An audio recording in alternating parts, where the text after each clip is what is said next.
to talk. Seb did end up flying back to Canada January of last year. Before he flew, we talked about the situation and I told him I've been in contact with a divorce lawyer. He was surprised. He said he didn't expect me to leave him just because he needs to be with his family. I remember at the time all I felt was anger.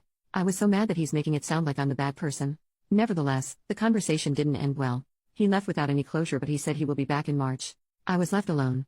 January to March last year was the darkest days of my life. I knew I did nothing wrong, but I ended up blaming myself for everything. I hate to admit, but I canceled the meeting with my lawyer as I started to doubt if I really want to leave him or not. I loved him so much to the point that I'm willing to accept him again when he's back. During the entire time he was gone, he rarely called to check on me. I had to call him most of the time. I know, I'm dumb. I feel so alone and sad. I begged for his attention, to give me some of his time, to be with me again. All those times, he kept telling me that Tanya needs him more. March I was expecting him to come back so we can talk, but he didn't come back. He said he needs to stay more and promised me he will be back in May. I don't know what happened to me when I got that call from him early March to tell me he won't be flying back to Australia. At the time, I felt like there's a switch that suddenly turned off because somehow, I stopped caring.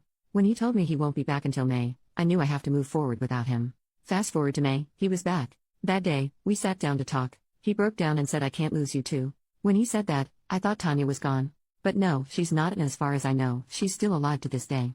I asked what happened and he told me that Tanya asked him to go back and be with me. He said that Tanya is sorry for everything. Seb didn't want to leave her, especially when he saw how bad she was doing. They had a fight and according to him, Tanya wants him out of her life. If I was the same dumb person, I would have totally accepted him back, but at that time, all I can think was he's only back because Tanya doesn't want him anymore. I let him cry. I comforted him and let him stay in my apartment. A week after, I told him I'm divorcing him. At first he refused to leave.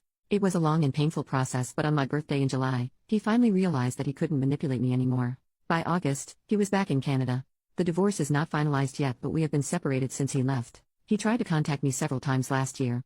Tanya also tried to contact me. Everyone, including my family, tried to convince me to give him a second chance. But that day in March when I finally came back to my senses, I knew nothing can make me change my mind.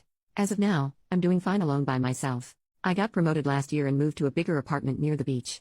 I found new friends and I'm recently getting into Pilates. I traveled Australia and New Zealand and met some amazing people. I feel like a completely different person. Last year was the major turning point of my life. Seb still bothers me from time to time, but he knows I couldn't care less anymore. Sometimes I talk to him. I still care, but not as much.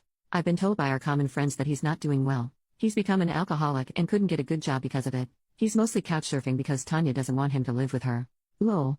That beach. Thank you so much, Reddit, for taking the time reading this and my post last year.